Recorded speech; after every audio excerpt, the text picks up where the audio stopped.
Hello and welcome to Clean Energy Shorts, brief chats with power leaders. I'm really excited about our guest today, Katharine Kollins, K's all around, striking up good conversations. That's what I'll say with the K's.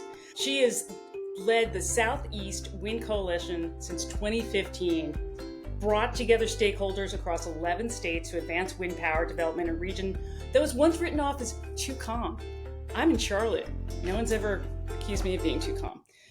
Katharine, great to have you. I was one of those people for years that was like, oh no, the wind doesn't blow in the Southeast. Unless you put it on a mountain, then everybody objects because of the view. What's changed since you took the helm in 2015?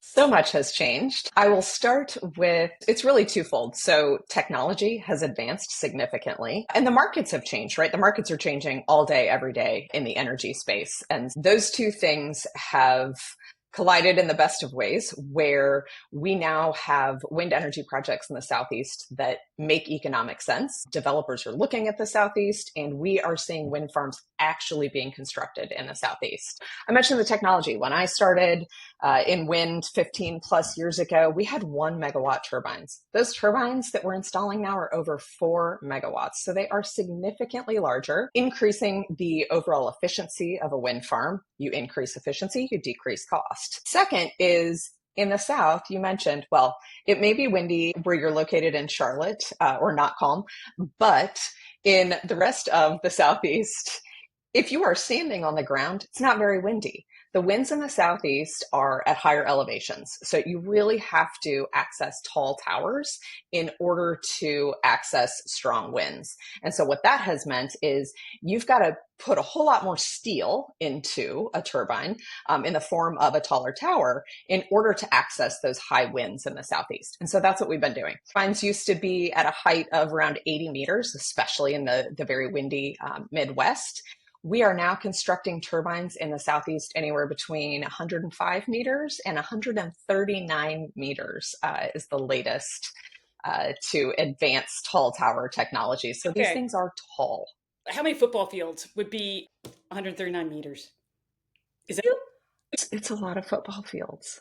Yeah, I mean, you know, when you see, they've got some great graphics now that show the evolution, and it's like, okay, this is taller than the Empire State Building. They're very tall. That said, one of the coolest things that you can do, anybody can do, is to go drive up and see a wind farm in person. Obviously, there are so many misconceptions around wind, and I think most of those misconceptions come from people who've never been around a wind farm. You might hear like, oh, it's noisy. It doesn't generate power. It's a waste of money. Right. There are so many, it kills birds. There are so many different misconceptions. It causes cancer, doesn't everything, but not wind. By the way, I said that with sarcasm. Yeah. I mean, correct me if I'm wrong, have there been any studies that have showed that wind farms cause cancer? No, there are zero. Fortunately, wind farms do not cause cancer. I think we can say that conclusively. Now, for other forms of generation, we can't be as conclusive about that. But, there's pros and cons to everything. So wind in the Southeast is having a moment, and we're here for it. So back in the day, the few wind farms that were being proposed in the Southeast were in the mountains. And so people were like, hey, people come to the mountains for the views. What are you doing? Not everybody thinks like me that they look like something out of MoMA. They're this beautiful modern art. Where does this mean now, because they're getting so tall, that we're able to put these wind farms like they do in Texas? Farmers with sheep and cattle can put them up there and really monetize their land? Exactly. And so what we're seeing is this farmland, especially one of the areas that we're focused on in the Southeast is called the Delta region. And that's the Mississippi Delta area, where you actually have really strong and steady winds, very few physical interruptions, right? You don't have a lot of trees or anything along those lines. You've got this big wide open plain where farmers are farming cotton, rice, soybeans, and they are then able to monetize their land in a new and likely much more profitable manner by hosting turbines on that land and still able to farm right up to the base of those turbines.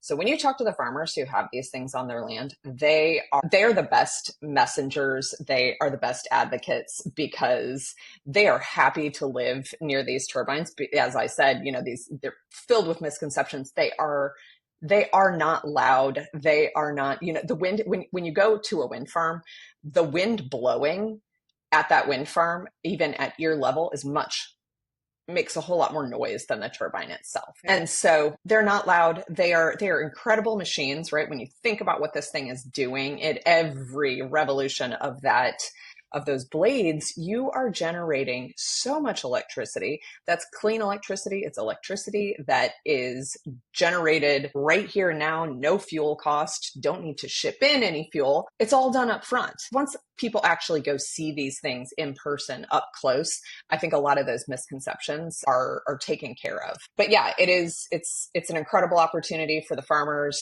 Beyond the farmers, the counties that are able to host these, again, they're rural counties. Wind farms are often, if not nearly always, the largest taxpayers in the counties in which they're located. That is certainly true in the Southeast. To date, the counties that have hosted these are receiving tens of millions of dollars over the course of the life of these wind farms. And county budgets go to things like schools, emergency services, roads, things that are incredibly important to creating a really successful and thriving community.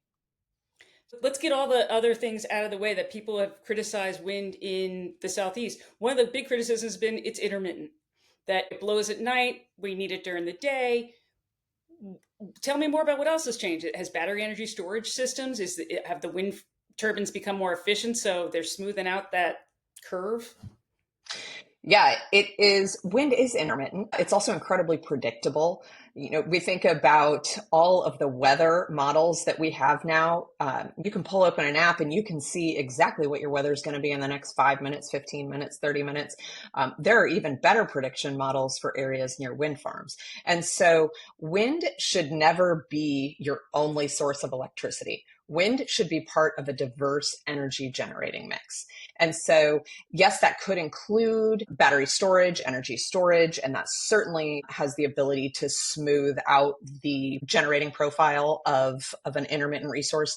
But really what it comes down to is, as long as those models are properly predicting the weather, they can properly predict exactly how much electricity these wind farms are going to be generating at any given time.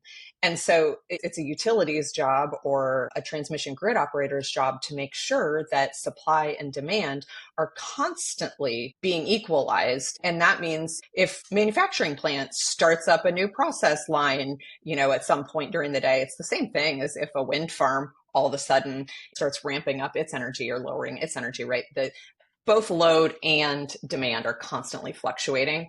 And we've got a lot of technology and tools to make sure that those things are in equilibrium at all times. Okay. So we're getting our yin and yang worked out with the wind blowing.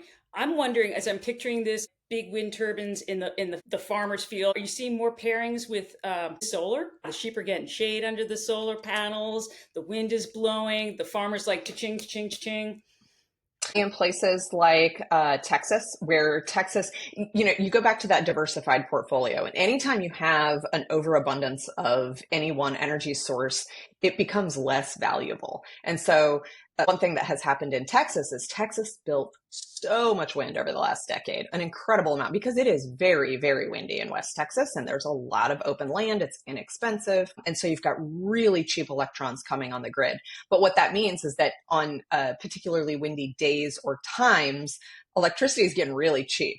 But a day that isn't windy, electricity might be more expensive. So how do you round that out? You throw solar panels on that same plot of land. You've already got the transmission infrastructure in place. And so that's where you're seeing solar becomes really valuable in a place like Texas, because oftentimes solar and onshore wind are incredibly complementary resources.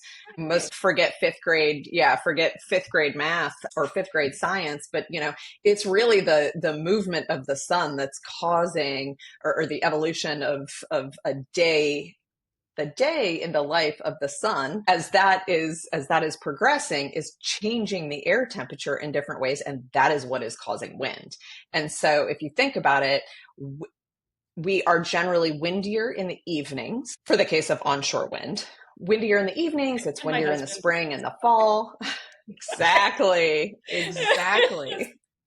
keeping it Aren't we all? Wind Yes, is the windy sun over goes here. down, the wind goes up. So it's incredibly complementary with things like solar.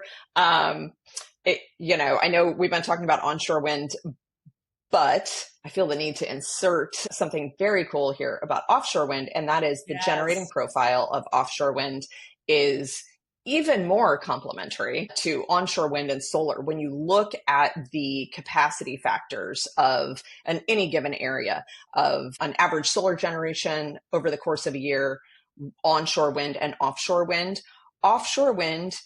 can smooth that diverse portfolio out to a degree that is not seen by anything else. And that is because offshore wind is an incredibly effective resource in the winter.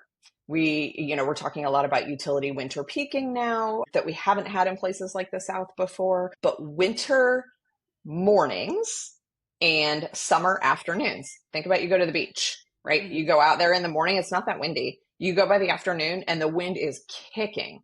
And that is when solar starts to decline and everybody cranks their AC on. And so here you have a resource that is generating the most valuable electrons because they are when we really need them all up and down the East Coast.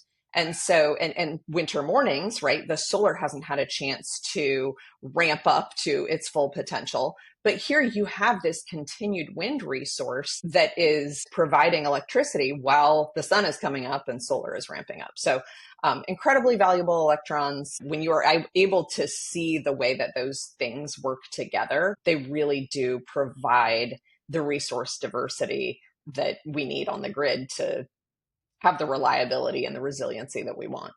And yet, Europe has hundreds, veritable plethora of offshore wind.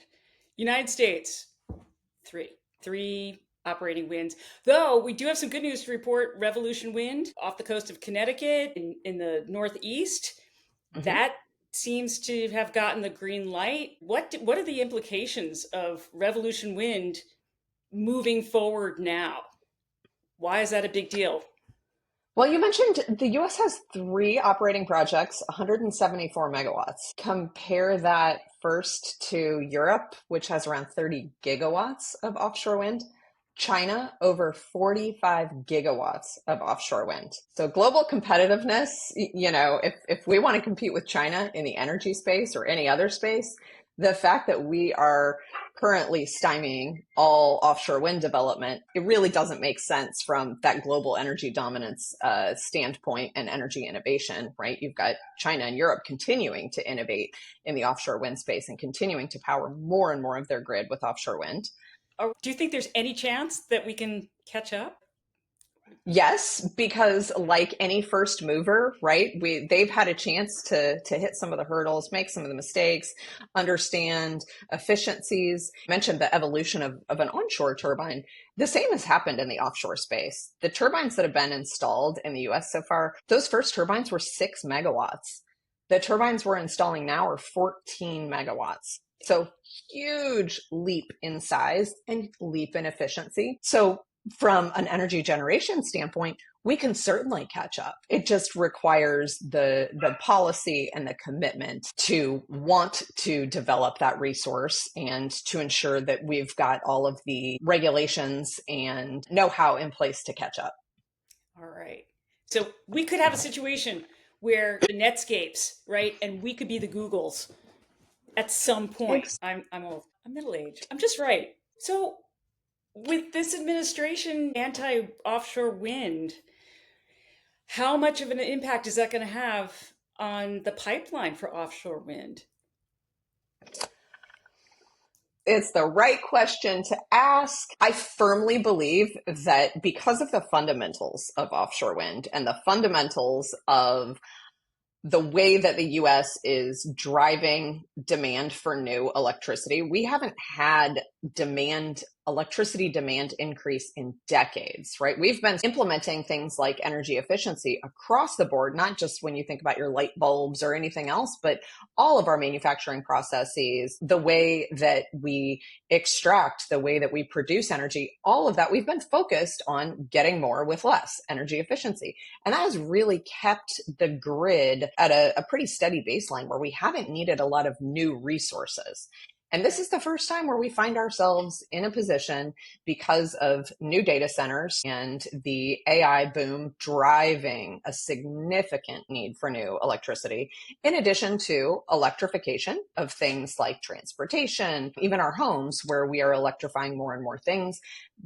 This is causing a spike in demand that we just haven't seen in decades. And so the fundamentals of we need more electricity combined with, well, where are you going to build new electricity, right? This NIMBY, not in my backyard thing is not unique to offshore wind. It's not unique to onshore wind. It's really not unique to anything. When you can develop really large scale projects off the coast, that is a significant opportunity that doesn't go away. So might we see a pause in the industry? Yes, but we need that electricity. You think about the coastal load centers where you're really driving a lot of electricity demand. You can't build new power plants in a city, but what you can do is you can generate gigawatts of electricity right off the coast, have a transmission line that then feeds directly into those load centers. Those fundamentals don't go away. I think we need offshore wind to power the grid long term. I think it is the opportunities that come with offshore wind are just really incomparable with other industries. We're talking about when we were looking at a solid pipeline of offshore wind projects and what the supply chain required would be in order to develop, manufacture, and provide all of the operations and maintenance for that pipeline. You mentioned, we talked a little bit about the development in Europe being around 30 gigawatts. The US could easily build up to 30 gigawatts in a decade. We've got so many areas that are near fully permitted or fully permitted that would be ready to stand these projects up in the next few months if they were able to. And so you've got this situation here where we need offshore wind to power the grid long term. And are you seeing the data centers, are they being agnostic? Are they like, hey, we can build a wind farm quicker than a fossil fuel plant or a small nuclear reactor? Are you seeing that data centers are advocating for wind projects and solar projects? They are definitely advocating. They have also walked back a lot of their commitments. And it's something that has been, I'll just say, at least from my standpoint, not ideal. It would be ideal to see these hyperscalers maintain their commitments to 24/7 clean energy. Now, while they are investing in things like small modular reactors, advanced geothermal, it is true that if we want to build clean electrons today, that has to come from solar, wind, offshore wind. Those things, we've got the components, we've got the permitted land, and you can have those things up and running in a year. Now, you mentioned what those hyperscalers are doing. They are more open to gas in the last few months than we have seen. And I think that just shows the significance of that demand increase. They need electrons now in order to power those data centers, in order to power the AI that we are all very excited about and apparently utilizing more and more. Right. I mean, natural gas, you can pretty much be baseload. You can make it peaker. It's the lesser of the evils, I guess you would say. Yeah, and sure. Interestingly, what we have also seen is that the wait time for a gas turbine is in the 5 to 7 year range right now. And so you can't go build that in the next year. You can certainly plan for it, and we're seeing a lot more of that. But if we need electrons today, we need to continue to build as much wind and solar as possible. I got to interrupt you. No, you're good. You can build a wind farm in a year, but is that like in an ideal world? Because permitting in the United States, it's a hot mess, and that's one of the few things lawmakers are bipartisan agreement on, right? Talk to me Without about a doubt. Yeah, without a doubt. I mean, when I say you can build these in a year, these are projects that are fully permitted. The permitting process is between a couple of years at best for an onshore wind farm and a decade for an offshore wind farm. So the permitting timelines for these are incredibly long. That is right now, it's a blessing and a curse, because when you think about right now with the federal government having effectively paused all offshore permitting and kind of working their way to pause as much onshore permitting as they can, the positive to that is that we already have gigawatts of projects onshore that are fully permitted. These projects, they just need the construction companies, the cranes, and the financing to say, okay, let's get this thing built and moving. And that's what we're seeing right now too, is any wind developer that can go ahead and construct their wind farm now, they want to get that done, in addition to some of the permitting hurdles that we're seeing at the federal level. The recent budget that was passed also created a pretty quick phase out of the tax incentives that have been in place for a few years for onshore wind and other technologies. But just speaking to onshore wind, these companies want to hurry up, get their projects under construction, and they can. So what we'll see when you press the giant permitting pause button, but you have an incredible pipeline for onshore wind. This has been an industry that has been boom and bust forever because of tax and permitting policy. So, can we fix permitting? Not my area of expertise per se, but I do firmly believe that it is an area that all technologies can agree there are some pretty significant inefficiencies in permitting, and we could help the entire energy system across the country by standardizing some things and creating more reasonable timelines, seeing which regulations we are still serving us and which are not. So the financiers there, right? They're like, let's go. One of the things that's haunted this industry is the workforce. Are we seeing an increase? Are we seeing the workforce that we need to get these projects built in a timely manner?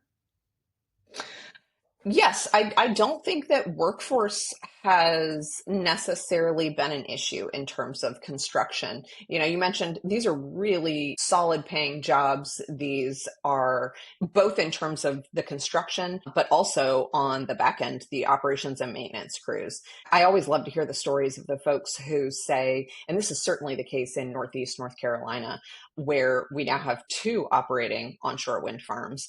And the folks who work at those wind farms, they often grew up around there, and they said, well, I've had to travel for the last 10 years to find construction or oftentimes jobs in the energy industry. And now that this project is in my hometown, I get to live in my hometown again and have a job that pays well, supports a family that I enjoy, that is steady, that I get to go to every day, feel good about what I do, and come home every night to my local community. So I always think that's really cool, because we talk about big jobs numbers all the time, but jobs aren't all created equal. And it's great to have jobs in places that don't necessarily have a lot of them on the face level, but really could provide jobs that keep people where they want to be.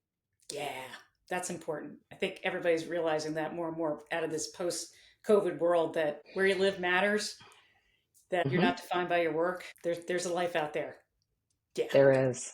So bring us home. What are you excited about, optimistic about in clean energy right now, Katharine? There are a few. The thing that excites me most is the bipartisan support that we see for things like wind and offshore wind.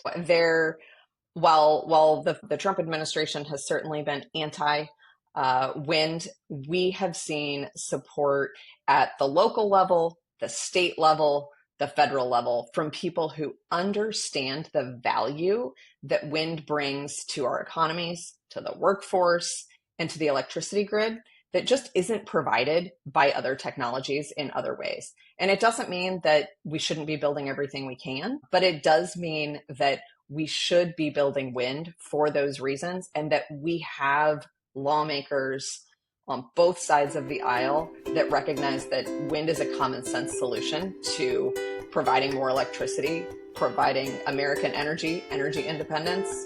And to sum it up, right? The word for today is fluctuating. Wind fluctuates, the industry fluctuates. Now we're in a kind of a downturn, but it's going to go back up. It will. I tell my younger colleagues all the time, politics are meant to shift. That's what a democracy is. Things fluctuate. Things fluctuate. You have my unwavering support. Thank you so much for coming on. If you're a company looking to sponsor a podcast that attracts smart, passionate, talented people in the clean energy space, great news. You can sponsor Clean Energy Shorts Brief Chats with Power Leaders. How do you do that?